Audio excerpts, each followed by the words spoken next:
بسم اللہ الرحمن الرحیم۔ سیدنا علی رضی اللہ تعالیٰ عنہ کہا کرتے تھے، مجھے امید ہے کہ آپ بھی اس بات پہ اتفاق کریں گے۔ کہا کرتے تھے جس کا ایمان ہے اللہ اسے زندگی میں کبھی بھوکا نہیں رکھے،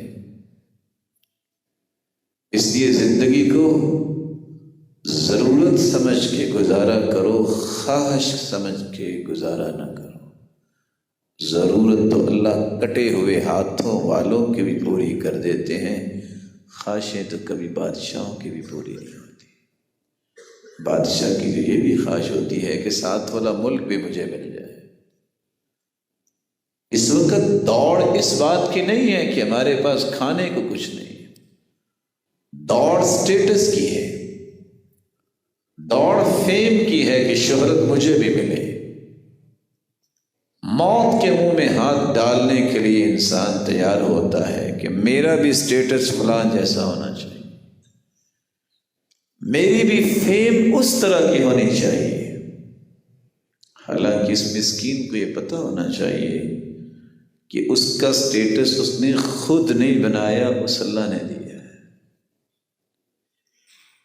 اس مسکین کو پتہ ہونا چاہیے کہ اس کی تعریف اگر لوگ کرتے ہیں تو اس میں کوئی کمال نہیں ہے، اللہ کی رحمت ہے۔ جتنا وہ غلط راستوں پہ اپنے آپ کو لگا کے چیزیں چاہتا ہے، اتنا اللہ کے سامنے گر پڑے تو اللہ اس سے بھی زیادہ اس کا سٹیٹس بنا دے۔ رسول اللہ صلی اللہ علیہ وسلم نے اس لیے فرمایا تھا، من كانت الآخرة ہمہ، آخرت کا غم جس کے دل میں آ جائے، جمع اللہ له شملہ، اللہ اس کے کام کو مرتب منظم بنا دیتے۔ وجعل غناہ فی قلبہ، دل ہر وقت غنا سے لبریز رہتا ہے، چاہت ہی کو نہیں، تمنا ہی کو نہیں، سب کچھ ہے،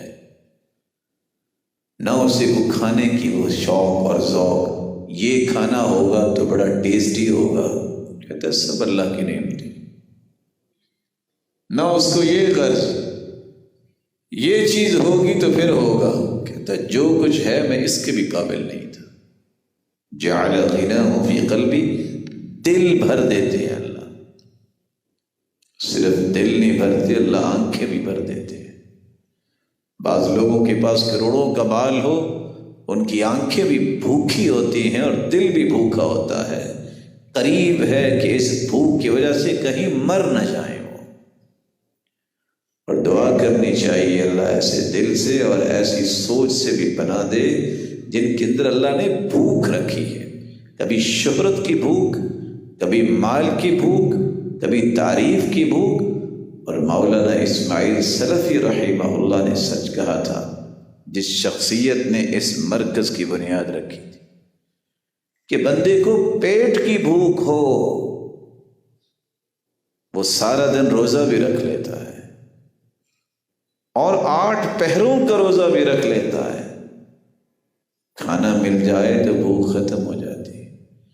لیکن جس شخص کے اندر تعریف کی بھوک آ جائے، شہرت اور لالچ کی بھوک آ جائے، یہ ساری زندگی اپنا ماتھا رگڑتا رہتا ہے اور اپنے آپ کو گھسیٹتا رہتا ہے، اس کی بھوک ختم نہیں ہوگی، مٹی میں چلا جائے گا، اس کی بھوک ختم نہیں ہوگی۔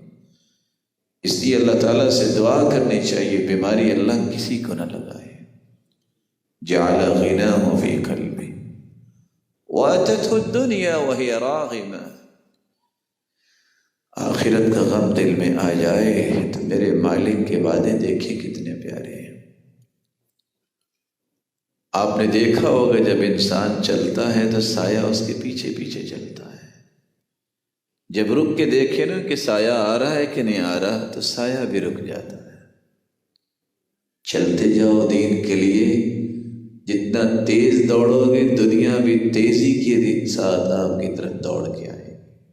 اور حدیث کیا کہہ رہی ہے؟ وَآتَتْ الدُّنْيَا وَهِيَ رَاغِمَةٌ، دنیا آئے گی اس کے پاس ایسے نہیں آئے گی کہ وہ منتیں کرتا پھرے گا، نہیں، دنیا ایسے آئے گی جیسے مالک کے سامنے غلام سواری کو نکیل ڈال کے مالک کے سامنے پیش کر دیتا ہے۔ اس کے لیے آخرت کا غم دل میں ہونا چاہیے۔ لیکن اگر نشہ دنیا کا آ گیا، وَمَنْ كَانَتِ الدُّنْيَا هَمَّهُ، جس کے دل میں ایک ہی غم ہے کہ کیا بنے گا، میرا نہیں کوئی نام لے رہا، میری کوئی اس طرح کی پہنچ نہیں ہے، فلاں کے پاس تو بڑا گھر ہے، فلاں نے تو گاڑی رکھی ہوئی ہے، فلاں کی تو زمینیں ہیں، تو کیا یہ سوچ سوچ کے مر جائیں؟ اللہ نے فیصلے کیے، کیا اس کا نتیجہ یہ ہے کہ کسی دیوار پہ ٹکر مارے؟ اگر آپ کو یہ چیزیں بھلی لگتی ہیں، وضو کرو، 2 رکعتیں پڑھو، ہاتھ اٹھا کے کہہ دو میرے مالک دینے والا تو ہے، مجھے بھی عطا کر دے۔ اللہ تمہیں وہ دے گے جو تمہاری آنکھوں نے دیکھا نہیں ہوگا۔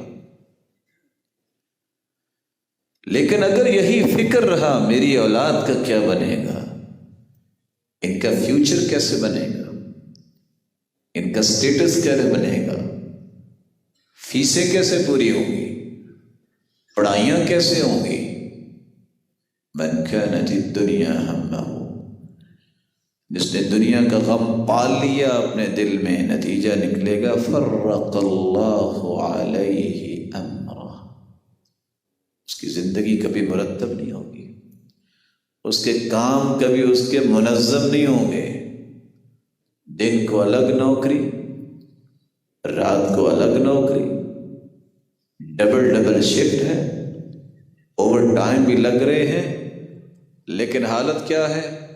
بس جی بلز ہی پورے نہیں ہوتے، بڑے بڑے غریبوں کے بلز بھی پورے ہو جاتے ہیں، تمہارے اس نشے نے تمہیں یہاں تک پہنچایا ہے، تمہارے بلز پورے نہیں ہوتے، ساری زندگی نہ صحت کا خیال، نہ دین کا خیال، پیسہ جمع کرنے پہ لگا ہے، جب ہو گیا بوڑھا اور ساتھ ہی ہو گیا بیمار، وہی جمع شدہ پونجی ساری کی ساری بیماری پہ لگائی، خالی ہاتھ قبر میں چلا گیا۔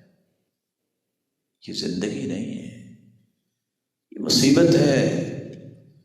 اپنے آپ کو اور اپنے امور کو اللہ کے حوالے کرو۔ اللہ کی قسم آپ دیکھیے گا کہ آپ کی سوچ سے 1000 گنا تمہارا رب تمہیں عطا کرے گا جو تم نے کبھی سوچا ہی نہیں ہے، تمہارے حاشیے تخیلات میں بات کبھی آئی نہیں ہوگی۔ اس کا آخرت کا غم ہوتا ہے، اس کے لیے انعامات ہیں۔